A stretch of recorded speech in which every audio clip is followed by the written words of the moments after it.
writing is something that you need to kind of focus on, find time without interruptions for several days, preferably several weeks when thinking about the story as a whole.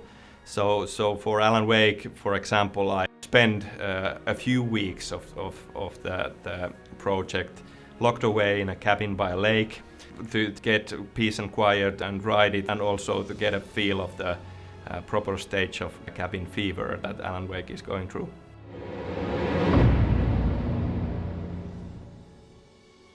Writing a psychological thriller like Alan Wake has its own challenges. We knew that we wanted to make a thriller. It's a very important part of what Alan Wake is. We didn't want to go into horror or fantasy or science fiction in the sense of having these large monsters coming at you.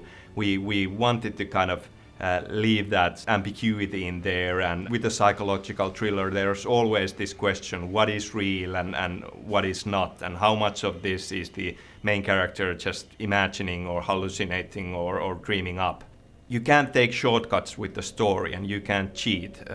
There has to be a good reason for why this is happening, and you need to keep feeding the audience bits and pieces that are really relevant. You can't answer too many questions, but you need to answer just enough so that it leaves things open all the time and keeps them wanting for more. Sources of inspiration have naturally been TV series. Twin Peaks is one obvious thing that was a source of inspiration for us. Lost, we are big fans of the storytelling and the different kind of pop culture aspects of Lost. And naturally, for me personally, there are many books that I draw inspiration from. This is a very Stephen King kind of a story with the writer as a main character. We have strong supernatural elements in the game, but we have been trying to use them in a fashion that makes this kind of a psychological thriller in a sense. And we also wanted to bring a more realistic real-world angle to the whole game. We have a married couple who have problems with their marriage, and we have a idyllic small town with quirky town folks, things that you normally don't see in video games. And these are the elements that we wanted to bring into the mix. That really is very much the Remedy formula, that we take something that's familiar to the audience from different forms of media, but really new in video games. And I think, you know, it is original, but there's certain things that you kind of recognize and they're familiar and comfortable, but really new in video games. For instance, in Max Payne, slow motion is a theme which is in Hong Kong movies a recurring theme. How can that be a gameplay element? Whereas light or lack of it, darkness, these atavistic fears that you might get is another theme that everybody can sort of relate to, and how can you make that kind of elements a part of your game?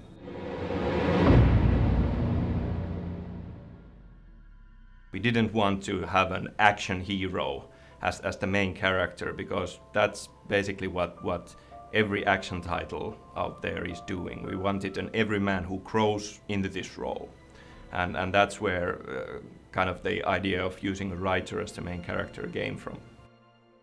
I think that every writer puts himself into the story as a whole. I mean, but this is fiction, and this is pretty far out there. So can't really say that there would be that much real connections. I mean, there are small bits. Naturally, you kind of use your own past experience and history. Things like we have a old battered light switch that used to be Alan Wake's childhood toy that now has mystical properties, and by chance as a kid I used to have an old battered light switch, the clicker, as a toy. He's a normal person thrust into an extraordinary situation. He's more of a classic hero than maybe a video game hero.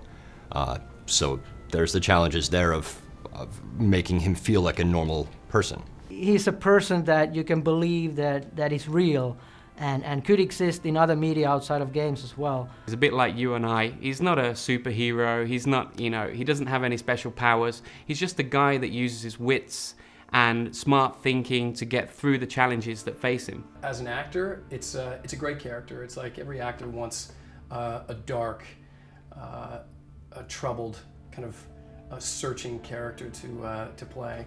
And this is one of those characters. It's as good as any movie script I've read, and I'm talking about movies that I've not been in. I'm talking about, like, you know, it's really A-list writing. I think the writing is really sharp, and the story is sharp. All games need opposition, and opposition for Alan Wake was one of the toughest things to nail in this game. We went through quite a bit of versions of the Takens. One of the problems there was that style-wise, we want to be in that thriller movie area where you can't use fantastic elements so much. You want to keep it personal, inside your head kind of thing. Did I just see something on that guy? Was he moving? His head is maybe spinning. Am I imagining things? That kind of realm. When we started from thinking this almost supernatural kind of classical enemy in these types of films, I know what you did last summer, kind of a type who doesn't talk much. You never see their faces. You don't understand why they are after you, but the plain truth is that they are, and in order to survive, you have to do your best. The Taken are supposed to be a very creepy kind of enemy. You don't really know what they are. They sort of represent the unknown in a way, and they should be similar to reality, but not quite there. We didn't want to have too much science fiction, too much supernatural, but on the other hand, we felt it had to be real world but slightly off. So it took a lot of iteration, a lot of work to make sure that we nailed it in terms of them being human taken over by this dark presence, yet something malignant and dangerous. We just grabbed some access, went out on the backyard and tried to be scary and tried to go crazy, and took a lot of reference videos with our cameras. And went from that, a lot of iterations. We found out that we need different types of Takens. We have this small, fast guy that comes and stab you with a knife in the back, and of course the big guy with a sledgehammer coming and smashing up everything. We had like long talks on how the enemy should look like, how they should work, and so on. And what we ended up with finally was that the darkness really isn't like an entity on the screen that actively does something against Wake, but it manipulates the surroundings. And it takes control of different entities and things that can be found in the darkness. So this can be seen in our different enemy types, like the Taken. They are basically humans that have been taken over. The Poltergeist, that are like inanimate objects that are being possessed. There were accidents along the way. Things like how our poltergeist objects and poltergeist doors came to be. It was really an accident. Having these certain type of physics bugs in the game at one point where an object would be violently throwing itself around, and seeing that, it just felt really unpredictable and scary, and those were kind of the first things that led to having poltergeist objects in the game. Yeah, actually, because there were physics bugs and the player is a physical entity, because they were trembling so enormously fast, when you hit them, they were deadly. They were deadly, so actually you were pretty scared of them. All the enemies that we have in the game needed to reflect the same thing that all of them reflect, the same visual effect. And behind all this was, of course, Barbara Jagger, who was controlling the dark presence. The face of our antagonist, Barbara Jagger, has an echo of Slavic witch Baba Yaga in her, and the cabin where this all takes place is called the Birdleg cabin, which is a reference to Baba Yaga as well. There are kind of references to mythology and folklore. Mainly I feel that they are very useful archetypes that the characters and stories found from old folklore are very much present in today's fiction as well, and they have a lot of meaning packed into them. The forest city boy, how does the forest appear? That's very inbuilt fear probably for all people who still carry this like ancient feel of dark forest and wish to go to the campfire and did that move.